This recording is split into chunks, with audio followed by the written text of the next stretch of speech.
What's up, guys? Josh here with Creek Seeker Fishing. I'm here today to tackle one of the more common, not more common, but a common thing to happen in fishing, but one of the most heartbreaking, I think, and that's when you break your rod, guys. Obviously, we're not going to get into what if you break them halfway. I know plenty of people that use them when they've been broken halfway for like catfishing rods and stuff, but of course for what we would do, that would be useless. But what happens when you break your first little eyelet off, or maybe even your second eyelet? I think most of mine are just the first eyelet, but I've gone to the second eyelet and clipped it. And you know, these videos are going to be about how I handle my situation, because I'm broke and I can't necessarily just run to the store and buy a new one if I break one. So what I've got here is the Ozark Trail rod tip repair kit, guys. It comes with 3. They're all different millimeters right there for where or what size rod I guess you would want to replace your tip on. And we're going to unpack it and we're going to go to work on this. Now, a friend of mine actually broke this rod and basically just gave it to me for free. It's a Hank Parker Speed Stick. I think it's a $50 rod at Walmart. Hank Parker Speed Stick. Medium power, fast action, like most anything I'm ever going to have. Now, once you break that first thing off of it, I think it turns it into like an extra fast action, because I mean, basically after that, the rod is all backbone. See, there's the tip of it right there, and that's, I mean, that's it. Backbone straight in there. So, what we're going to do, you see how I've been running this, is just I broke it off right there at the top and I filed it down a little bit, and I just used the eyelet that's on there, which is okay for limited use, but I mean, you're gonna get line right around that thing that do all kind of crazy stuff. That's just not what you want. That's why you got a tip on a rod. So what we're gonna do today is we're gonna take it right below where the wrapping is on it. It gets thicker, and come right down there, and we're gonna fit one of the eyelets to it, and I'm gonna show you guys how I do it. And you can do the same thing, or you can keep doing what you're doing, but I'll show you guys how I do it, and maybe it'll help somebody out. So we're gonna get right into it. Now, I would usually use a 12-inch handsaw, I believe 12-inch, something like a handsaw, to cut this off evenly. What you don't want to do is take it in something like pliers or snips or something, and then because it's what it's made out of, it'll splinter off and it'll become weak. You want something that can get through it evenly and cleanly. Usually I would use my handsaw, just the blade off a handsaw, or a handsaw. Now, I don't have one, so today I've got a chainsaw file, and I'm just going to set it up against my finger, and I'm going to go through it nice and evenly from this direction. Let's see. There we go.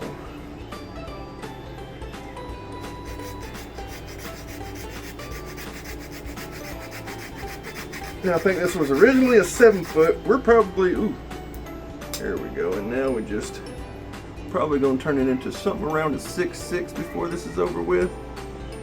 And I would reclassify it definitely as a extra fast action when we get done. And then when we get this rod tip on here, we're gonna take her to the creek and try her out, guys. See what y'all think. And I think, in honor of Richard Jean the Fishing Machine, who's my neighbor here in Alabama, not close neighbor, but he's my neighbor, we're gonna call these segments Fishing with Nubbin, because he'll break his pole and that's what he calls it, old nubbin. So we're gonna do fishing with nubbins. So we're in the repair. Break open my Ozark Trail. I think these are about $4 at Walmart. Maybe. Okay, it's not gonna be the biggest one. It's gonna be one of the first two.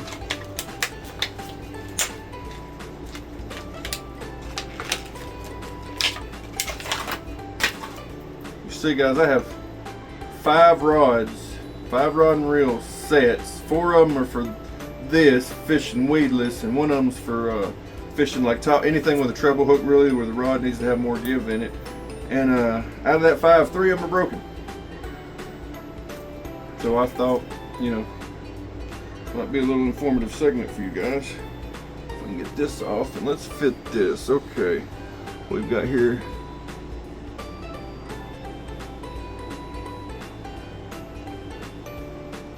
Uh-oh, and the smallest one will not fit. Okay, that fits a little better. It's a little, but we're gonna solve that with the glue, guys. So hold tight. Here we go. All right, what I like to do is see it's got a pretty good edge on it there. So I like to press it in there a couple of times, at least twice, and then you get the glue up in there. Hit it with the lighter, it'll expand, and then you put it on there. I feel like that's better than putting the glue on here. But anyways.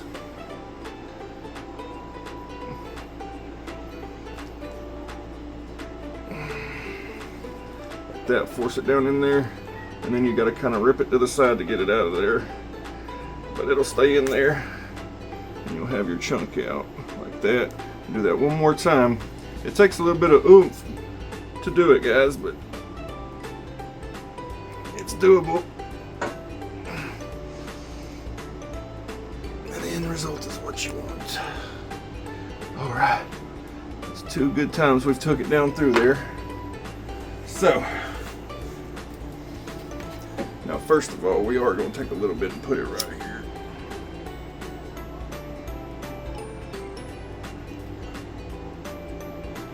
On the very tip, because we don't want it to be all nasty and ugly. All right, now this, start right in the middle. Get it just hot enough for that to start to pop out like that. And then now what's next most important is the alignment. You need to get your rod centered up with your other eyes and that a little bit cooled down.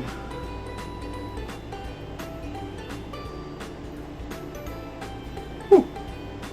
Now, as you can see, guys, it popped out of that hole, the whole top hole, and it made a good little smudge down here. And I'll wipe that clean with the finger right there.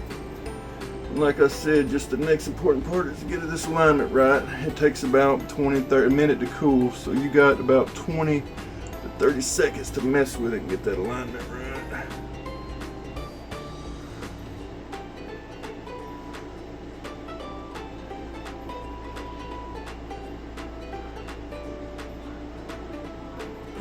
About right to me. Looks good to me, guys. I'm gonna put it in front of the air conditioner, cool it down, because I got an air unit right here in this window, and then we'll check that alignment out. Make sure everything's pretty good. It ain't gotta be perfect, but you want it to be. Oh, guys, I don't think I could have got it no more perfect, to be honest with you. In front of that air conditioner for a second, and we'll cut to the next one. Now, guys, I break so many rods. This is gonna be a reoccurring sequence of videos on the regular. So, you guys want to send me any broken poles that only have the first, maybe the second. If I can't use it, I can't use it. But you know, stuff that like it may be, you know, usable that you've broken, send it to me. I'll put a new tip on it. I'll video it, and we'll put it to use in the field one time, make a video out of that as well. So, all the same video, of course. But if you guys want to send anything to me, we'll go ahead and cut my email address in. You guys get that, and I'll get you an address to send. I'll get you guys an address to send a pole to. So, or anything, send me whatever. Send it to me. I'll make a video out of it. We'll put it to use in the field. We'll call it fan, I don't know.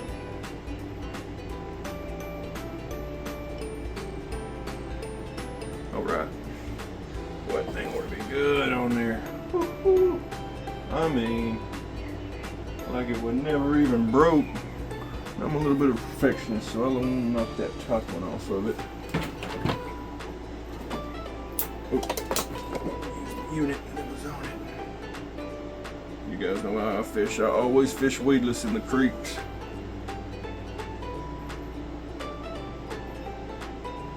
And it takes a pole with a lot of backbone to set that hook. And saying in the creeks, man, you got these fish that they're used to like getting their food and running back to their home real quick, which a lot of times under a log or branch. So you've got to have a pole with some backbone to really, you know, take control of them fish quick, because you don't want to be fighting them through a branch or a tree. You want them on your side of the water.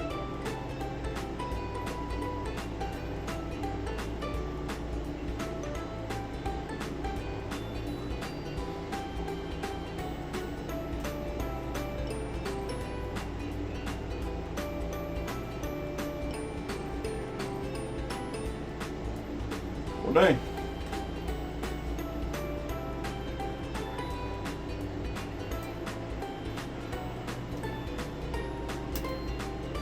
All right.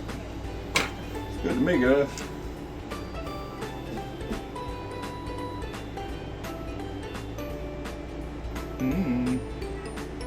Pretty straight to me. It's on there good. All right, guys. So we turned our, what did this start out as? 610. This started out as 610, not a 7 foot, but close. We turned our 610 into probably a 6'3". It's more around a 6'5", I think. I just measured it to myself. I'm 6'3" with my shoes on, so I'm 6'2" right now. So this thing's a good 6'5". Maybe knocked it around 6'6", 4 inches off. That's probably about right, with a lot of backbones. So I already know this one's gonna knock heads in the creek, but you know, in creek seeker fashion, we're gonna take it to the creek and we're gonna try it out. New tip and all. Just with a Fluger regular speed reel on it. We're gonna take it just like that and go see what happens. But maybe this helped one of you guys out, you know, so next time you break one, you won't be just, you know, stressing about running to the store real quick and buying a new rod, which, I mean, if you want a decent one, you're gonna have to spend 30 bucks at least. You want a real decent one, you're gonna have to spend whatever, 60 to 100.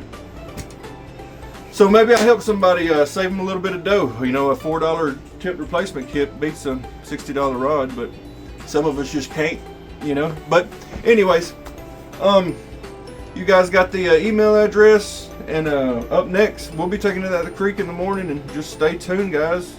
God bless and fish on. Here we go.